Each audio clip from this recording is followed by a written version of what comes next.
Good morning. You are watching A News. I'm Bakhtiar Sanovan. Let's see the top stories. Trump and Putin agreed temporary halt on energy infrastructure strikes as Zelensky welcomes proposal. Israeli Prime Minister Benjamin Netanyahu orders to resume Gaza strikes, sparks mass protests in Tel Aviv.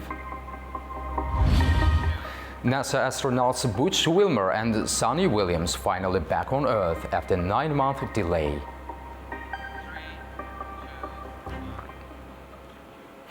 Russian President Vladimir Putin agreed on Tuesday in a phone call with the U.S. President Donald Trump to a 30-day halt on energy facility strikes. Our Ubi Schwander reports more from Washington. President Donald Trump's Tuesday phone call with Russian leader Vladimir Putin lasted for an extraordinary 2 hours in what Trump described as a, quote, very good and productive discussion. In a readout following the call, the White House announced that the Kremlin and Kyiv have agreed to an immediate ceasefire towards targeting each other's energy infrastructure.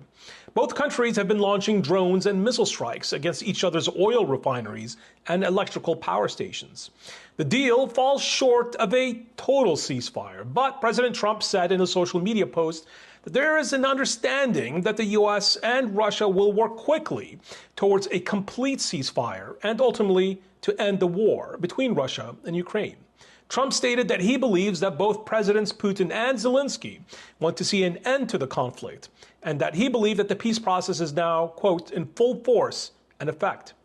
The Kremlin said in a readout of the call between President Trump and Putin that there will be a prisoner swap with Ukraine. Putin told Trump that Russia's main conditions for a full ceasefire are the complete cessation of Western military aid to Ukraine and an end to intelligence sharing with Kyiv, per a Kremlin statement.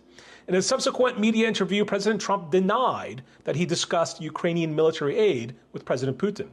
Stopping the flow of weapons to Kyiv could prove to be a difficult pill to swallow for European NATO allies and the Ukrainians. European leaders fear that stopping the flow of weapons, even during a lull in the fighting, would allow Russia time to rearm and rebuild its armed forces to attack Ukraine again when the ceasefire expires. I'm Ubi Shabander, A News, Washington, D.C. President Volodymyr Zelensky announced Ukraine's support for a U.S. proposal to 30-day halt on energy facility strikes. He also expressed hope for a conversation with U.S. President Donald Trump regarding his recent call with the Russian President Vladimir Putin. If President Trump can put more pressure on Russian President in terms of details and force him to stop striking the infrastructure and the sea, if this is the first step and there are no other steps, then he should share the details on how we are going to do it. I am sure that Ukrainian and American sides will support any step that will lead to decreasing the number of strikes on both military and civilian infrastructure. It is not type of the game where Putin is the only one to impose his rules. I think military aid will continue. We have aid from both the United States and our European colleagues. We are constantly in touch with them. I am certain there will be no betrayal from the partners' side and that the flow of military aid will continue. Germany's parliament has approved a landmark spending surge, marking a major shift from decades of fiscal conservatism. The decision aims to revive economic growth and bolster military capabilities as Europe faces new security challenges. The move also strengthens the position of conservative leader Friedrich Merz, who stands to benefit from a massive investment windfall. Germany's Bundestag has given the green light to an ambitious financial strategy, signalling a historic departure from its traditionally cautious fiscal policies. The approved plans pave the way for an economic revival following 2 years of contraction, as well as increased military spending to reinforce European collective defence. With growing concerns over Russia's actions and shifting US policies, Germany and its European partners are under pressure to enhance their security measures. The plan, supported by both Merz's Conservatives and the Social Democrats, outlines the creation of a $546 billion infrastructure fund. Additionally, they propose easing strict borrowing rules enshrined in Germany's constitution to allow higher expenditures on defence and security. The legislation still has to go to the Bundesrat upper house, which represents the governments of Germany's 16 federal states. The main hurdle to passage there appeared to fall on Monday when the Bavarian Free Voters agreed to back the plans. European Commission Chief Ursula von der Leyen called for urgent strengthening of Europe's defence capabilities. Speaking at the Royal Danish Military Academy in Copenhagen, she outlined her vision to rearm Europe by 2030. European Commission President Ursula von der Leyen made a strong call for Europe to bolster its defence posture by 2030. Speaking at the Royal Danish Military Academy, von der Leyen warned that Europe must act now to counter growing global security threats. By 2030, Europe must have a strong European defence posture. Readiness 2030 means to have rearmed and developed the capabilities to have credible deterrence. Readiness 2030 means to have a defence industrial base that is a strategic advantage. But to be 2030 ready, we must move now. Von der Leyen announced the establishment of a joint task force with Ukraine to coordinate EU and member states' military support. We will set up a joint task force with Ukraine to coordinate the European Union's and the member states' military support to Ukraine. We must buy more European, because that means strengthening the European defence technological and industrial base. That means stimulating innovation here in Europe. That means creating an EU-wide market for defence equipment. European Commission President also highlighted that the era of the peace is long gone, adding that the security architecture that Europe could rely on can no longer be taken for granted. Poland, Lithuania, Latvia and Estonia have announced that they are withdrawing from the Ottawa Convention on Anti-Personnel Mines due to increased security threats from Russia and Belarus. In a joint statement, they cited the need for more flexible defense measures to enhance deterrence and strengthen the defense of NATO's eastern flank. Poland and the Baltic states added they remain committed to international humanitarian law and the protection of civilians during armed conflict. In North Macedonia, huge crowds assembled to remember the 59 victims of a deadly nightclub fire, with vigils held in Skopje and Kočani. The tragedy was sparked protests, with demonstrators demanding justice and reforms to address the corruption linked to the disaster. Thousands of people gathered across North Macedonia on Tuesday evening to mourn the 59 victims of a devastating nightclub fire, the deadliest disaster the country has faced in recent years. In the capital Skopje, several thousand attended a solemn vigil in the main square, lighting their mobile phones to mark 16 minutes of silence in remembrance of the tragedy, which occurred on March 16th. This has to stop. This corruption and bribery, it has to stop. This is a mess, and I can say that I am giving my support for resolution of this. I'm not on either side. I just think enough is enough.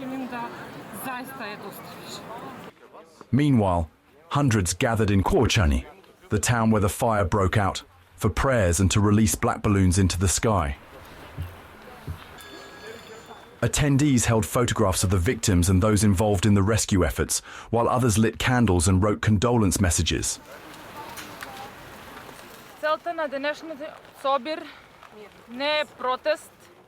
This gathering today is not a protest. Today we want to express our condolences to all the families and respect those people who helped to saving the children. The fire erupted during a hip-hop concert at the Pulse nightclub in Kočani on Sunday, when sparks from flares ignited the ceiling. The unlicensed venue's only exit became congested as the flames spread, trapping attendees inside. More than 150 people were injured in the blaze.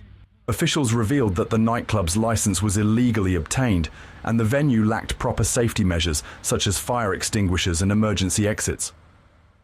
The incident has sparked widespread outrage and calls for an end to corruption, as many blame inadequate safety protocols for the disaster. Authorities have arrested around 20 individuals, including government officials and the nightclub manager, in connection with the fire. As flags flew at half-mast in the country, anger over the tragedy sparked protests, especially in Korchani. Demonstrators demanded justice for the victims and called for reforms to address the corruption that contributed to the deadly blaze. Israeli Prime Minister Benjamin Netanyahu said he approved the new military action in Gaza after Hamas refused to release hostages. Netanyahu stated that future talks with Hamas would occur alongside military actions, adding that, quote, "This is just the beginning." He stressed that Israel will keep fighting to achieve all of the war's objectives. The Prime Minister also urged Palestinians in Gaza to avoid any contact with Hamas and to move to safety. And this is why I authorized yesterday the renewal of military action against Hamas. Israel does not target Palestinian civilians. We target Hamas terrorists. And when these terrorists embed themselves in civilian areas, when they use civilians as human shields, they're the ones who are responsible for all unintended casualties. Thousands of Israelis gathered for an anti-government protest in Tel Aviv on Tuesday evening.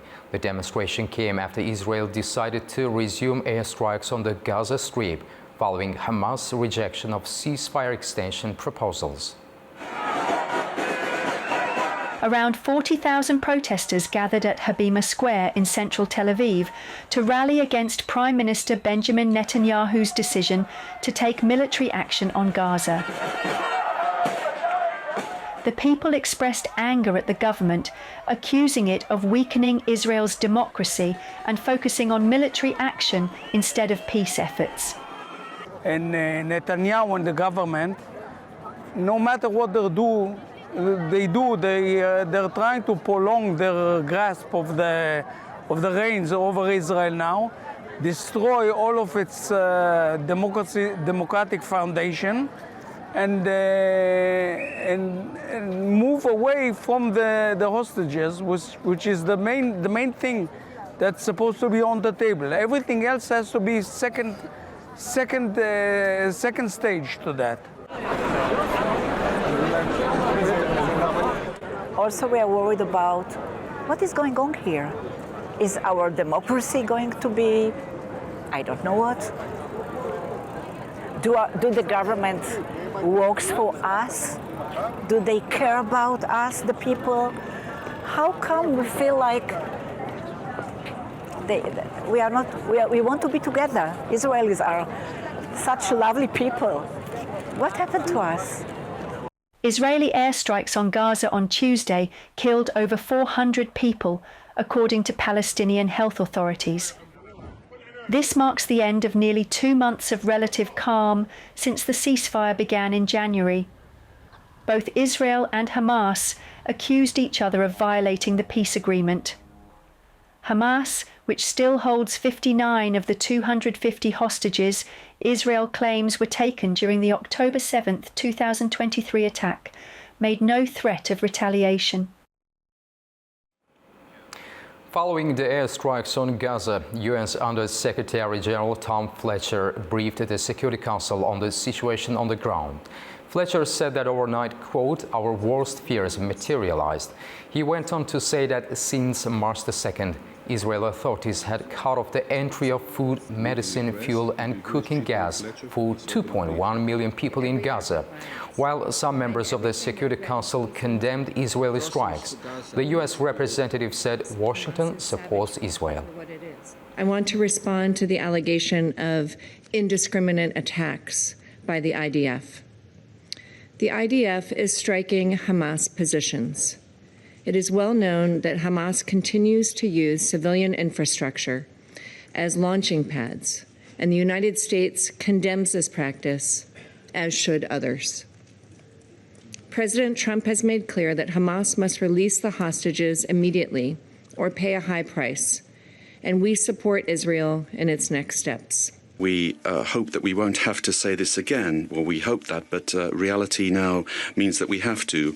France condemns the Israeli strikes carried out yesterday in the Gaza Strip that have already led to hundreds of civilian victims. We call for an immediate end to hostilities, which compromises the efforts to release the hostages and threatens the lives of the civilian population in Gaza. All parties must respect the ceasefire comprehensively and engage in good faith negotiations in order to make the ceasefire permanent. For 2 weeks now, the people in Gaza have been facing a blockade, and there are no prospects for it being lifted. Today, the blockade has become even more inhumane. The authorities of Israel are obstructing the work of international humanitarian organizations and agencies. They prohibit any humanitarian supplies and commercial goods coming in, and they're dooming the people in Gaza to further suffering. As far as we can say, the crossings have been closed altogether today.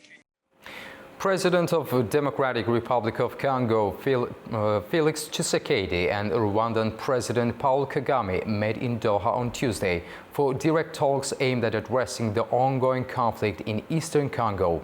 The meeting was mediated by Qatar's Emir Sheikh Tamim bin Hamad Al Thani. In a joint statement, the three governments emphasized the leaders' commitment to ongoing dialogue. The heads of state agreed on the need to continue the discussions initiated in Doha in order to establish solid foundations for lasting peace. The meeting comes amid heightened tensions between the two nations, with Kinshasa accusing Kigali of backing the M23 rebel group, a charge Rwanda denies. U.S. President Donald Trump has released 80,000 pages of documents related to the 1963 assassination of President John F. Kennedy, fulfilling a campaign promise to increase transparency around the historic event. The documents made available through the National Archives were uncovered after Trump's early executive order prompted the FBI to locate thousands of additional records. Kennedy's assassination has long been attributed to a lone gunman, Lee Harvey Oswald, though conspiracy theories persist. Despite decades of reaffirmation by federal agencies, polls indicate many Americans remain skeptical of the official narrative. Google's parent company Alphabet has announced its largest ever acquisition. The tech giant confirmed on Tuesday that it will buy Israeli cybersecurity firm Wiz for a staggering $32 billion. This all-cash deal is set to bolster Google's cloud business significantly. Google announced on Tuesday that it has signed a definitive agreement to acquire cloud security firm Wiz in a massive $32 billion deal, marking one of the tech giant's largest acquisitions to date. The purchase far surpasses Alphabet's previous offer of roughly $23 billion last year.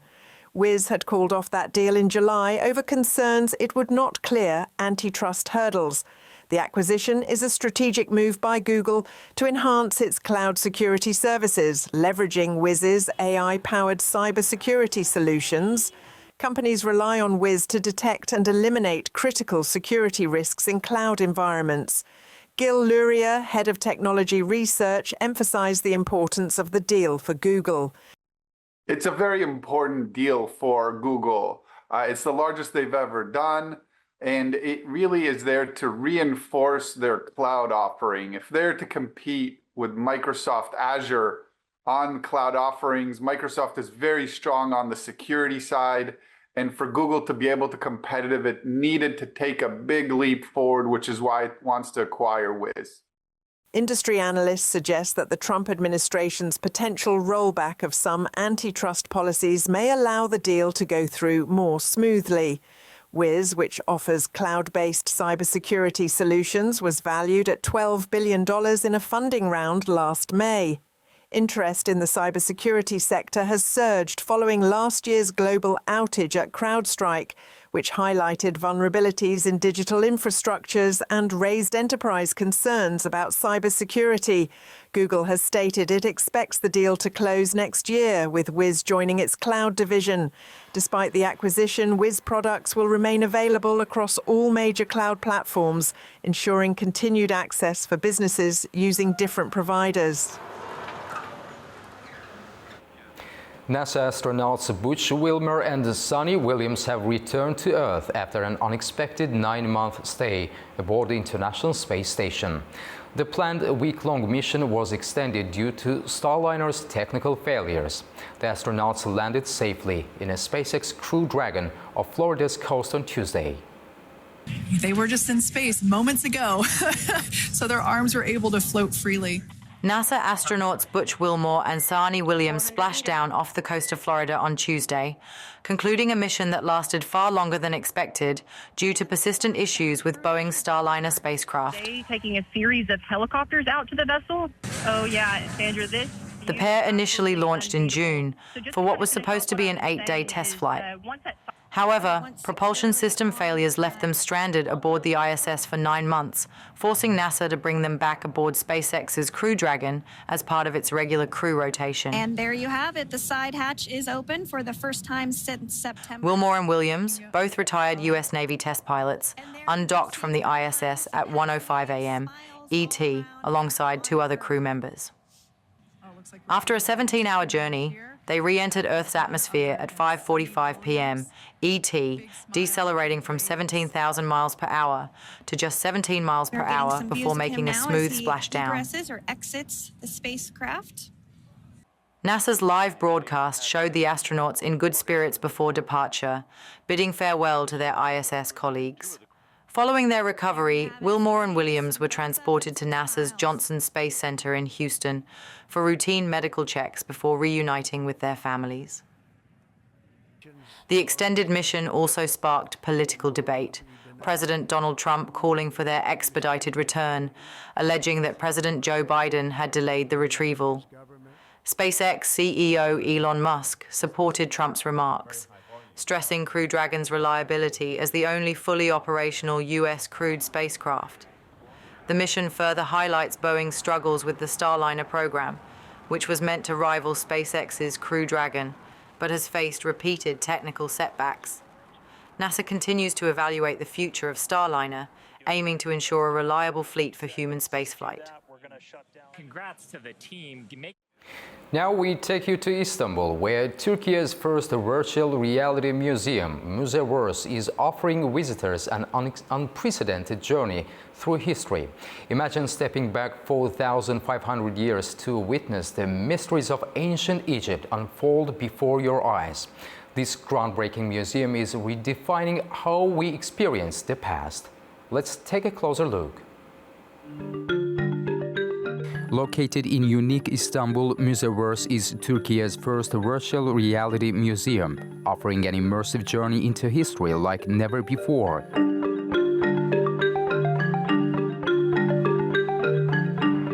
This pioneering project is a collaboration between VR Future, a virtual content production company, and the French VR firm Excurio. On November 19, 2024, Müzeverse opened its doors with an awe-inspiring VR experience titled A Journey to the Pyramids, the discovery of ancient Egypt. This innovative exhibition transports visitors 4,500 years into the past, allowing them to witness King Khufu's funeral procession and explore the hidden chambers of the Great Pyramid, the Sphinx and the Giza Plateau. Böyle bir sanal gerçeklik müzesi konsepti 3 sene önce başladı Fransa'da. The concept of a virtual reality museum emerged 3 years ago during a conversation with Excurio's CEO in France. From there, we decided to bring this technology and concept to Turkey. There are similar VR museums in 8 countries, including China, the US and France, but this is the first in Turkey. Türkiye'de ilk. O zaman 3 sene sürdü buraya böyle bir konsept getirebilmek için. The Journey to the Pyramids experience took 2.5 years to develop, involving a dedicated team of 50 experts. Visitors can enjoy the experience in 4 languages: Turkish, English, French, and Chinese. Mangia Villano highlights how virtual reality is revolutionizing the way stories are told. Bu müzede ileri teknoloji ve yepyeni bir sanal türüyle we offer exploration and interactivity that traditional museums do not. Everything here is interactive. Our relationship with reality can change after experiencing such a VR journey. To help with this transition, we've created a listening room where visitors can reconnect with reality after their 45-minute virtual experience. This moment is crucial as we blur the boundaries between reality and virtual space.